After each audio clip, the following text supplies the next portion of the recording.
የልብ ህመም ድንገት አይመጣም።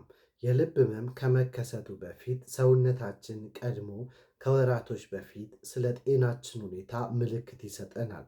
አብዛኞቻችን ልብ አንለውም እንጂ።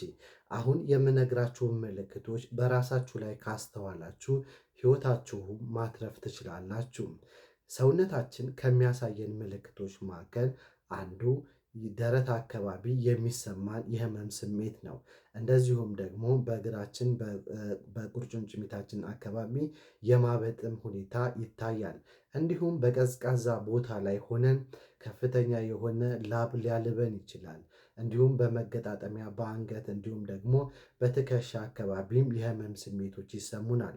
እንቅስቃሴ ባረግን ቁጥር ከፍተኛ የድካም ስሜት መሰማት እንዲሁም አርፈንም ስንነሳ ድካም በተደጋጋሚ የሚታይብን ከሆነ እንዲሁም የትንፋሽ ማጠር በራሳችን ላይ ከምናያቸው ምልክቶች መካከል ይጠቀሳሉ።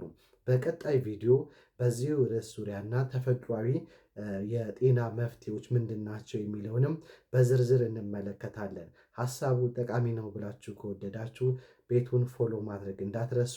እንደዚሁም ደግሞ ለሌሎች ሰዎችም ይህንን በማየት ራሳቸውን የጤና ሁኔታቸውን በንቃት እንዲከታተሉ ሼር ማድረጋችሁን እንዳትረሱ።